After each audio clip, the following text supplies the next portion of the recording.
뉴저지 한인회의 차기 회장 후보자가 이번에도 나오지 않았습니다. FDA가 일부 지역을 제외한 곳의 로메인은 안전하다고 밝히고 주의보 대상을 좁혔습니다. 국무부 고위 관리가 2차 북미 정상회담 전에 재미 이산 가족의 상봉이 이루어질 수 있다고 언급한 것으로 알려졌습니다. 트럼프 행정부의 영주권자 미군 입대 유예 방침에 연방법원의 중지 명령이 내려졌습니다. 미국 내 한인 노래방 저작권료 징수에 나선 엘로힘 동부지부가 한인 업소들을 상대로 연방법원에 소송을 제기하기로 결정했다고 밝혔습니다. 이상은 이 시각 주요 뉴스입니다. 시청자 여러분 안녕하십니까? KBN 뉴스입니다. 뉴저지 한인회의 차기 회장 후보자가 이번에도 나오지 않았습니다. 회장 후보자 찾기, 선거 때마다 반복되고 있는데요. 한인 사회에 관심을 모으지 못하고 있는 뉴저지 한인회에 체질 개선이 필요하다는 지적입니다. 지한샘 기자의 보도입니다. 지난 10월 15일부터 차기 회장 후보자 등록을 받아온 뉴저지 한인회. 등록 마감일이었던 11월 9일까지 후보자가 나오지 않자 뉴저지 한인회 선거관리위원회는 후보자 등록 마감일을 연기하고 후보자 찾기에 나섰지만 결국 마감일인 어제까지 후보자가 나타나지 않았습니다. 마지막까지 등록이 없었습니다. 그래서 참 선관위로서는 한인사회하고 한인회하고 중간에서 어렵게 노력을 했지만 결국은 이 후보 등록이 없었던 게 너무 안타깝고 아쉽습니다. 뉴저지 한인회는 지난 26대 회장 선거부터 이번 29대까지 4차례 이르는 기간 동안 이 후보자가 나타나지 않는 사태를 이어가게 됐습니다. 선관위 측에서 이 후보를 독려하고 부담을 줄이기 위해 후보자 공탁금 3만 불을 절반으로 내리는 등 자구책 마련에 나섰지만 이마저 이사회 거부로 무산되면서 한인회를 바라보는 시선도 곱지만은 않습니다. 뉴저지 한인회는 내달 중으로 역대 회장단으로 구성된 비상대책위원회를 소집하고 회장단의 청거를 통해 차기 회장을 뽑게 됩니다. 한인회 이사회에서 다시 한번 그쪽에서 인준을 해주면 그러면 이제 저희들이 한 12월 21일 전후로 해서 이 과정이 끝나면 이제 최종 당선 확정 공고를 하게 될 것입니다. 뉴저지 한인사회를 대표하고 한인사회 목소리를 내기 위해 설립된 뉴저지 한인회. 선거 때마다 반복되는 계속된 회장 찾기는 추락하는 뉴저지 한인회 위상을 보여주는 것이라는 지적입니다. KBN 뉴스 지한샘입니다. 최근 또다시 로메인 상추에 대한 전면 주의보가 내려진 가운데 FDA는 일부 지역을 제외한 곳의 상추는 안전하다고 밝히고 주의보 대상을 좁혔습니다. 지난 20일 장출혈성 대장균 이콜라이 환자 집단 발생으로 로메인 상추를 절대 먹지 말라고 경고한 식품의약국 FDA가 문제가 된 상추는 캘리포니아 중부 해안 지역에서 재배한 것으로 보인다고 밝혔습니다. FDA는 다른 지역에서 생산된 로메인은 곧 산지와 수확 날짜를 명기한 라벨을 붙여 판매하도록 할 예정이라고 밝히고 소비자들은 라벨이 붙지 않은 로메인은 먹지 말 것을 당부했습니다. 로메인 상추는 최근 애리조나와 플로리다, 멕시코, 캘리포니아주의 임퍼리얼 밸리 지역에서 수확철을 맞고 있지만 이콜라이 사태가 벌어질 당시에는 출하되지 않은 상태였습니다. FDA는 지난달 8일 이후 로메인 상추를 매개로 한 이콜라이 중독 환자가 11개 주에서 32명이나 발생함에 따라 전면 주의보를 발령한 바 있습니다. 북한의 가족 친지가 있는 재미교포는 약 10만 명에 이르는 것으로 추정됩니다. 이들의 이산 가족의 상봉을 위한 노력들이 추진되고 있는 가운데 국무부 고위 관리가 2차 북미 정상회담 전에 재미 이산 가족의 상봉이 이루어질 수 있다는 언급을 한 것으로 알려졌습니다. 2차의 전미 이산가족 상봉추진위원회 사무총장에 따르면 미주 한인 이산가족 연합인 이산가족 USA 대표가 국무부의 북한 관련 정책 담당 고위 관리와의 통화 내용을 알려왔다며 국무부 관리는 이산가족 상봉 문제를 대북 정책의 우선 과제로 재조정했으며 2차 북미 회담 전에 이산가족 상봉을 할 수도 있다고 밝혔다고 전했습니다. 또 미북 이산가족 간 상봉 행사가 성사되면 영상이나 전화 상봉 형태가 될 것이라고 덧붙였습니다. 이 사무총장은 미주 한인회 총연합회와 함께 상봉을 희망하는 재미 이산가족의 1차 명단을 작성해 국무부에 전달할 계획이라고 밝혔습니다. 자유아시아 방송에 따르면 국무부 관리는 이달 중순 워싱턴을 방문한 조명균 통일부 장관과도 만나 이산가족 상봉과 관련한 남북 협상의 진전과 재미 이산가족 상봉의 현실적인 방안을 논의한 것으로 전해졌습니다. 상봉추진위원회 측은 미북 정상회담이 내년 1월에 열릴 경우 마이크 폼페이오 국무장관과 북한 대표부의 고위급 회담은 12월 말에 이루어질 가능성이 많기 때문에 그 전까지 화상 상봉자의 명단을 제출해야 한다고 밝혔습니다. 상봉을 희망하는 사람은 상봉추진위 남동부 지부나 각 지역 한인회 등에 신청하면 됩니다. 트럼프 행정부가 신원 조회 등을 이유로 영주권자들의 미군 입대를 최소 1년간 유예하도록 한 방침에 대해 연방법원에 중지 명령이 내려졌습니다. 샌프란시스코 연방법원은 영주권자 신분 미군 지원자들이 제기한 소송에서 영주권자라는 이유로 1년째 군복무를 시작하지 못하고 있는 것은 차별이라고 판결했다고 미 시민자유연맹과 밀리터리 타임즈 등이 보도했습니다. 존 타이가 연방판사는 판결문에서 미군에 지원한 영주권자들에 한해 특정하지도 않은 신원조사를 이유로 이들의 미군 복무를 가로막는 트럼프 행정부의 입대 방침을 정당화할 어떤 합리적인 근거도 없다며 지극히 자의적이며 차별적인 이 방침을 즉시 중단하라고 명령했습니다. 뉴저지주의 시간당 최저임금 $15 인상 법안이 올해 안에 통과될지 주목되고 있습니다. 필 머피 뉴저지 주지사는 주의회에 다음 달 본회의에서 최저임금 인상안을 반드시 처리할 것을 촉구했습니다. 최저임금 $15 인상안은 필 머피 주지사의 주요 공약이었지만 주의회가 움직임을 보이지 않으면서 전혀 진척이 없는 상태입니다. 머피 주지사의 최저임금 인상안은 내년부터 5년간 단계적으로 $15까지 올리는 내용입니다. 현재 뉴저지주 내 시간당 최저임금은 $8 60센트이고 내년 1월 1일부터는 $8 85센트로 오르지만 머피 주지사는 근로자들이 생계 유지도 힘든 상황이라며 최저임금 $15 인상을 강조하고 있습니다. 이 같은 머피 주지사의 촉구에 대해 일부 의원들은 호응하고 있지만 스티븐 스위니 주 상원의장은 머피 주지사가 의회만 압박할 것이 아니라 스몰 비즈니스의 입장도 고려해야 한다는 다소 부정적인 견해를 보이고 있습니다. 최저임금 인상안이 다음 달 주상원 본회의 표결에 붙여지려면 스위니 주상원의장의 협력이 절대적으로 필요한 상황이기 때문에 머피 주지사의 촉구에도 불구하고 연내 통과 가능성은 여전히 불투명하다는 분석입니다. 미국 내 한인 노래방 저작권료 징수에 나선 엘로힘 동부지부가 한인 업소들을 상대로 연방법원에 소송을 제기하기로 결정했다고 밝혔습니다. 한편 한인 업소들은 이에 대한 공동 대응에 나서고 있습니다. 엘로힘 EPF USA 동부지부는 어제 뉴욕과 뉴저지 일원 노래방과 주점 등 노래방 기기가 설치되어 있는 한인 업소들에게 저작권료 미납 시 법적 조치를 취하겠다는 내용의 최종 공지문을 발송했지만 진척이 없어 12월 초 연방법원에 소송을 제기하기로 결정했다고 밝혔습니다. 엘로힘은 우선 1차적으로 퀸즈 플러싱 지역의 10여 개 업소와 맨하탄 6개에서 7개 업소, 뉴저지의 10여 개 업소 등을 대상으로 소송을 시작한 뒤 진행 상황에 따라 대상을 확대해 2차 소송에도 나선다는 계획입니다. 엘로힘사가 법적 조치에 나서자 관련 한인 업주들이 모여 미동부 예능인 협회를 발족시키는 등 공동 대응에 나서고 있습니다. 미동부 예능인 협회는 저작권료 납부에는 동의하지만 터무니없이 비싼 징수는 받아들일 수 없다는 입장이라고 밝혔습니다. 협회에 따르면 한국 노래방보다 미국 내 한인 노래방들이 10배 이상의 저작권료를 요구하고 있다는 것입니다. 미동부 예능인 협회는 이와 관련해 지난 26일 뉴욕 한인회를 방문해 이 같은 업계 상황을 설명하고 협조를 요청했습니다. 협회 관계자들은 엘로힘사가 실제 한국 곡에 대한 노래방 저작권료 징수 행위를 미국에서도 할 수 있는지에 대한 확인 작업이 필요하다며 이날 회의에 참석한 뉴욕 총영사관의 김윤정 동포 담당 영사에게 확인을 요청하기도 했습니다. 한국 정부가 대학 부정 입학을 근절하기 위해 부정 입학생의 입학 허가를 취소하는 법안을 추진합니다. 한국 대학 부정 입학으로 적발된 4건 가운데 1건이 재외국민 특별 전형 제도를 악용한 것으로 나타났습니다.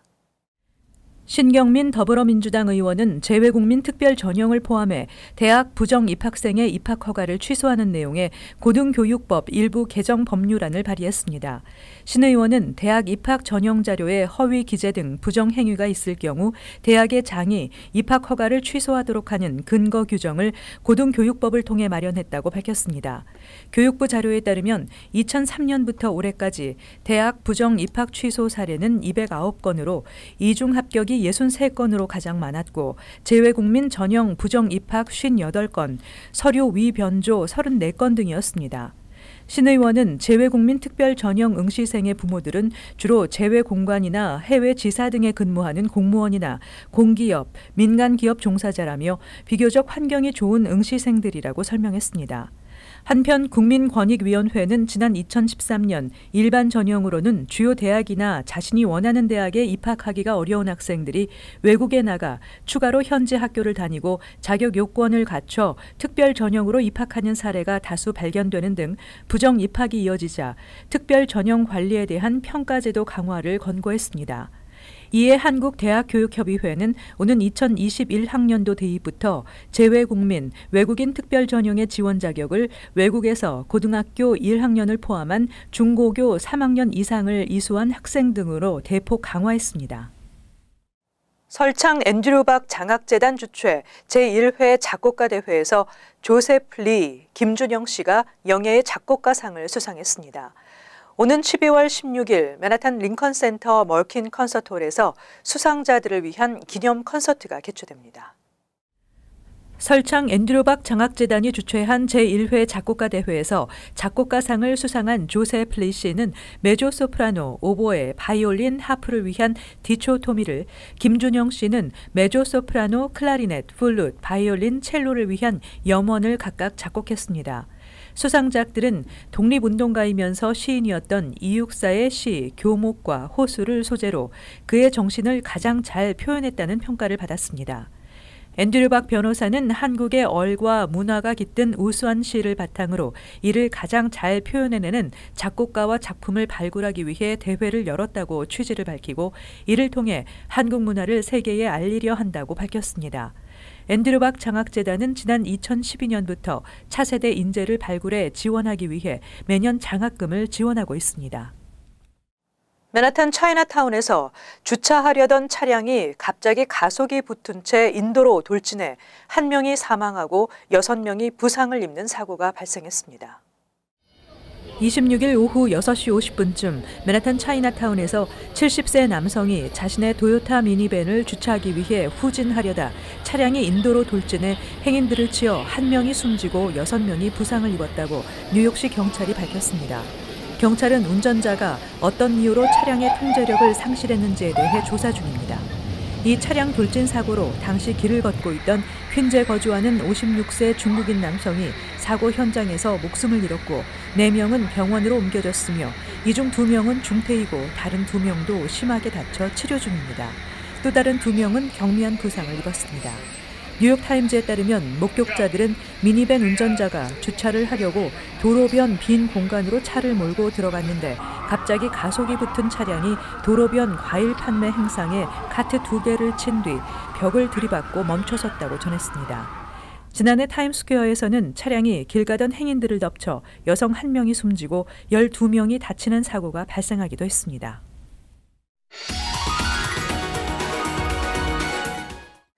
이어서 LA 지역 한인사회 소식입니다. LA 한인타운에 들어선 박근혜 전 대통령의 얼굴이 실린 5개 광고판이 한인들 사이에 논쟁거리가 되고 있습니다. 민감한 정치 사안인 만큼 광고를 철거해야 한다는 의견과 표현의 자유일 뿐 문제될 게 없다는 의견이 팽팽히 맞서고 있습니다. 여준호 기자의 보도입니다. LA 한인타운 한복판. 박근혜 전 대통령의 얼굴이 실린 5개 광고판이 눈에 띕니다. 박 전 대통령을 석방하라는 내용이 영어로 쓰여 있습니다. 지난해 7월부터 올림픽가에 설치됐다 다시 등장한 이 광고판을 본 한인들은 국정농단을 언급하며 불편한 심기를 내비칩니다. 아직 판결이 끝난 것도 아니고 진행 중인 것도 아닌데 조금 자제를 해서 좀 시민으로서 기다리면 될 것 같아요. 그거를 내가 보니까 그 사람도 망신스럽지 내가 보기에는. 아버지 못 들을 걸 해 그거를. 에? 망신스럽지 한마디로. 에? 반면에 개인의 의사를 돈 주고 표현한 건데 뭐가 문제냐는 반응도 있습니다. 도와서 박근혜 씨 나와야죠. 불쌍하지 않아요. 예, 난 참 동정가요. 미국에서 우리 의견을 우리가 존중을 하듯이 남들에 대한 나에 대한 의견도 있으니까 그거에 대해서 우리가 내 돈을 써서 그런 광고를 하는 게 법적인 문제가 없는 이상에는 괜찮은 거죠. 당연히 할 수가 있는 것이고. 논란이 커지면서 광고판을 철거해야 한다는 주장까지 제기되고 있지만 법적으로 문제될 부분은 없다는 게 법조인들의 해석입니다. 기본적인 이 표현의 자유는 분명히 지켜져야 됩니다. 그것이 이제 그 다수결의 원칙과도 그거는 관계가 없습니다. 상식적인 이야기하고 관계없고, 예를 들어 100명이 있으면 99명이 잘못됐다고 판단하더라도 한 명이 자기가 옳다고 생각하면 자기 이야기를 할 수 있는 거예요. 지난해 3월엔 뉴욕 맨해튼에서 같은 내용의 전광판 광고가 실려 찬반 논란이 일기도 했습니다. 표현의 자유라는 입장과 국정을 농단한 전직 대통령을 옹호하는 게 맞느냐는 의견이 맞서면서 이번 박근혜 5개 관판에 대한 논란은 쉽게 사그러들지 않을 전망입니다. MBC 뉴스 여준호입니다. 한인들도 많이 일하고 있는 네일 업소에서 심각한 임금과 노동 착취가 벌어지고 있는 것으로 나타났습니다. UCLA 노동센터와 캘리포니아 건강한 네일샵 공동기관의 조사에 따르면 미 전역의 네일샵에서 일하는 종업원들 가운데 78%가 최저임금보다 낮은 시급을 받고 있는 것으로 확인됐습니다. 이외에도 네일샵 종업원들은 오버타임 미지급, 괴롭힘과 감시 등 열악한 근무 환경에 시달리고 있는 것으로 알려졌습니다.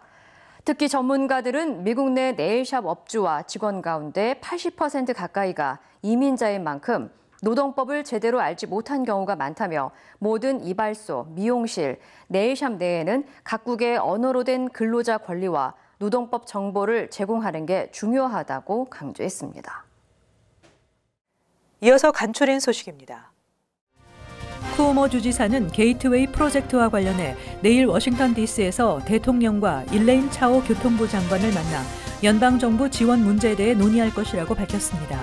현재 허드슨 터널은 완공된 지 107년이 지나 심각한 노화 현상을 빚고 있어 새 터널 공사가 시급한 상황입니다. 게이트웨이 프로젝트는 트럼프 행정부가 들어선 이후 연방정부의 예산 비중이 너무 크다며 제동을 걸고 나서면서 올 스톱된 상황입니다. 트럼프 대통령의 매튜 휘테커 법무장관 대행 임명에 15개 주 검찰이 반발하고 나섰습니다.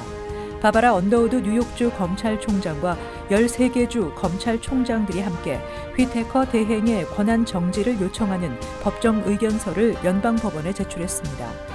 15명의 검찰총장들은 트럼프 대통령이 연방법과 의회 인준을 무시하고 이 나라 최고 법집행관으로 휘테커를 선택한 것은 법치에 반하는 불법 행위라고 지적했습니다. 뉴욕과 뉴저지를 포함한 미 전역에서 소아마비처럼 근육을 약화시키는 급성 이완성 골수염 진단을 받은 청소년 환자가 31개 주에서 116명이 발생하는 등 빠르게 확산되고 있습니다. 이 같은 수치는 지난해 16개 주에서 33명이 급성 이완성 골수염 확진 판정을 받은 것과 비교해 4배 가까이 늘어난 것입니다.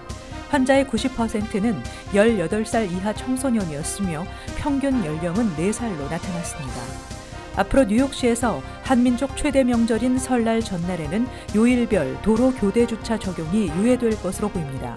이번 조례안을 발의한 피터구 뉴욕시 의원은 아시안 최대 명절 중 하나인 설을 기념하는 인구가 많기 때문에 교대 주차 규정은 유예돼야 하는 것이 맞다며 이번 조례안이 본회의에서도 통과될 수 있도록 최선을 다하겠다고 전했습니다. 계속해서 환율과 증권 소식입니다.